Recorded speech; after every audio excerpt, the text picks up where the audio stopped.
And the good thing about programs like this, I thought it was just going to be an hour plus, but I enjoyed every part of it very thoroughly. I was one of those people nominated by the federal government to go to Bloemfontein and cheer the Super Eagles to victory.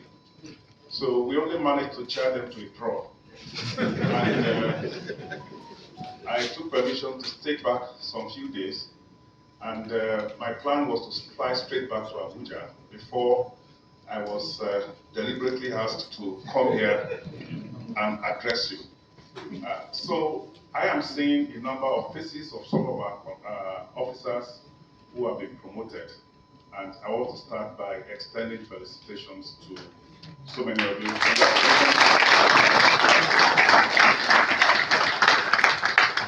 I really want to use this opportunity to wish you good luck and success in your new endeavors as you move on in your career. I also want to express gratitude to our stakeholders, several of whom I've also cited here today, and this is indeed a very big turnout. I appreciate the fact that we all answered the call. I used to think when I first came into this hall that it's a big hall, but I've since seen that it has limitation. And thank you for accepting to be cramped into this, and particularly my officers who we have to promote them to standing members of standing committee. Particularly, there's a CSC there, the Fair Complexion one. Thank you very much. I saw your gesture. Yeah, I saw your gesture. The stakeholder came in without looking at his face or anything. He just offered his seat, and since then he has been standing. Thank you very much.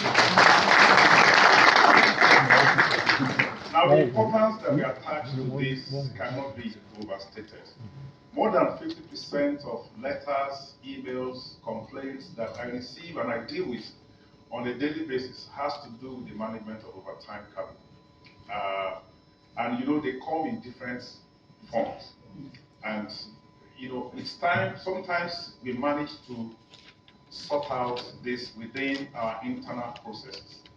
But the bad news is that some of them get escalated, some to ICPC, some to EFCC, and beyond. And of course, the typical Nigerian legal, not the person with carry case go police, line the win case. But then, as long as we have a transparent system, we will be ready to handle and face all situations. Let me shock you with a particular case. I think the ACG was talking about the fact that some containers have been here for 8 years. There is currently a case that emanated almost 15 years ago. And somebody is trying to keep Mr. President, Commander-in-Chief of the Federal Republic, busy and occupied with such a case. This particular case had gone to everywhere you can think of. Usman, I'm sure you remember this case. Where is Sarisi Usman? You remember this case? It's been to the president, it's gone to SGF, it's gone to National Assembly, it has gone back again. Every president that comes into office, that case goes to him. And so, if I as CG was complaining, then I know that the previous presidents have also tried to address this case. So, what this means is that all of these challenges that bedevils the process of management of overtime cargo are real, and they have to be confronted. The problem of putting integrity in the system, the problems of bringing out a transparent system, the problem of integrity, so that we can deal with this with less corruption. But most importantly, the issue of staying on the right side of the law. And this is why, when I assumed office, I was very bold and intentional in stating that I will be open to consultations with our stakeholder. I really appreciate the point that Mr. Keshiro stated about the fact that when he talks about overtime cargo, it has to be done in conjunction and consultation with all of you. So I'm open to consultations. But more importantly, I'm also open to innovation, because I believe that we can use a new process like we have just seen to address the high-added programs that we have in management of overtime cargo. Imports are very important for our economy. They are help for production. When our manufacturers get into their factories, they need a lot of inputs for manufacturing. They are necessary for management of very critical projects. And then, of course, generally for the economic development of the country. So we're therefore committed to the environment under which all of this are done. We are more interested in exiting these cargoes from our ports rather than managing them as overtime. We really would not, if we have a choice, we would rather get all of this out of our ports because of those three reasons that I have stated. And everything that we try to do is to make sure that we have our process facilitated so that the costs and the time it takes us for bringing these cargoes out of the port will be reduced. One of the things that I have done was to set up specialized desks at headquarters and in different commands to manage imports done by government and government agencies. We don't want those projects, we don't want those imports to stay one day longer in our ports. Projects that address issues of power infrastructure, road infrastructure, public health, education, all of those projects are very vital to the delivery of the dividends of democracy to Nigerians, and we would not want them to be abandoned in the port, to stay longer than in our ports. And irrespective of their status, the directive I always give to all our controllers is that they must waive all processes and procedures and ensure that those consignments are taken out of our ports. The same goes for consignments imported by members of the organized private sector and Manufacturers Association of Nigeria and other organized groups.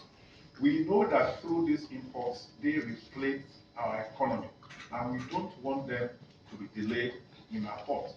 We also give reference to our embassies and consignments that are imported by international organizations, missions, and diplomatic agencies. So we also have special desk that has been created for them. So I need to state it here for Nigerians. I need to reiterate and re-emphasize the fact that revenue is not the aim, is not the objective of what we are doing. We have the objective of injecting transparency, of reducing corruption, of making the system more efficient. The objective that we do not have in mind in putting this system is revenue. And I just give you an example. In 2024, our revenue profile rose to 6.3 trillion naira, less than 1% of that. The point I was actually trying to make is not about that quantum of figure. The point I was trying to make is that less than 1% of that was taken from the sales of overtime cargo. So our objective is not about making revenue. Our objectives of deploying these systems include to facilitate trade, to get imported goods to their owners, or more importantly, we want to manage space so that other imports that are coming can have space in our ports and then they can be cleared in a very swift manner. So this system will be deployed, and we will appreciate the feedback that we are going to be getting from our stakeholders. I'm so very happy and glad that we are beginning to receive some feedbacks already from the question and answer series. We will be open to more feedback for you because we know that there are so many stakeholders, there are so many interests that are involved. On one hand, we have the interest of the owners of these goods. We still want them to have access to this up to the time permitted by the law. On the other hand, we also know that there are custodians of that goods who are certainly entitled to certain things. And so the whole objective would be for us to strike the right balance as we move further. The very good questions have been asked about creating opportunity for more sensitization. The question I talked about the fact that some people assimilate very, very slowly. For the interest of those slow, medium, and high assimilators, we will still go beyond this. It's a very small hall, and this might not be adequate. So I will direct the zonal coordinator to organize more of these platforms, starting from during this week. And specifically, we will be targeting terminal operators and shipping companies first alone. We will have to organize this. The zonal coordinator will get in touch and determine how soon we can have that terminal operators and shipping companies. We will also do the same thing in all the commands. We've started it up here. If there is need for us to bring back more officers, one of the plans that we had here today was to have one dedicated to the officers. But I felt that we should merge it so that we can also learn and ask all the questions and get the responses together. So after terminal operators and shipping companies, the zonal coordinator should organize one with different commands. You can match the commands if you want for time. And then the customs agents. It's so good. I never knew that we could have an event that has customs agents in attendance, and we did not hear questions about alerts, about federal operations. We'll be making progress. We'll be making progress just to be sure that we stay on the same page all the time. Now, as I conclude, let me talk about the fact that we are also not unaware of the fact that some people may want to deliberately delay their goods inside the ports. Before I came here, I was here twice, early last month and the month before, and we were confronting the issue of the system, the Bodogu system. There were a number of complaints, and we took all of those complaints on board. I summoned the principal actors in Abuja. We came up with a number of measures, recommendations, which hopefully has addressed some of the issues that were raised. We will continue to monitor the progress, the situation, and ensure that we get our hands on deck all of the time. Part of the suggestions that was made was for us to allow additional days before we rule out these goods into overtime. And I've consulted with the ACG headquarters.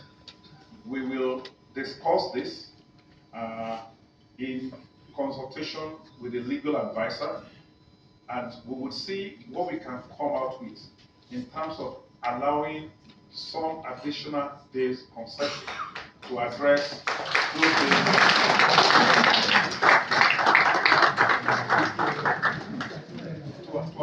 those days that we may have lost during the system glitches that we had. But the system that we have put in place sounds good to me, and in life, even if it is risky, we must not be afraid of taking risks. But because it is technology, it's simpler, it looks simple enough, but we now have to put it in practice, monitor the efficiency. And as we do that, we are very wary of two groups of people. The first, the self-styled experts who have been in the business for quite some time and who will come and pick hole in whatever innovation that we try to put in place. Our answer to them will just be for us to ensure that the system works. Once the system works, we will have given them an effective answer. They talked about Bodogu, they took Bodogu to the cleaners, and some of the issues that they have raised, we have used them to strengthen the Bodogu system. And I'm happy that they can no longer talk about those problems now.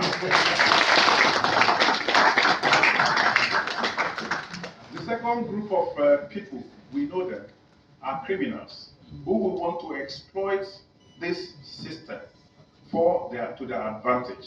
We will also look out for them. The system has been configured in such a way to shut out those who do not have legitimate claims to the consignment. But all the same, we will be on the lookout. We will get our intelligence units to take a close look at it. And because we want progress from this, we will not allow those criminal elements to hijack the process and create an obstacle to the progress that we all sincerely desire. On this note, once again, I want to sincerely express my gratitude to all of you for this large turnout, for the contributions, for the suggestions, observations, for the comments and the feedback that we have received from you. It has always been my hope and my belief that when we work together for this kind of initiative, where we have a shared objective of making our system better, we always get a good result. I thank you.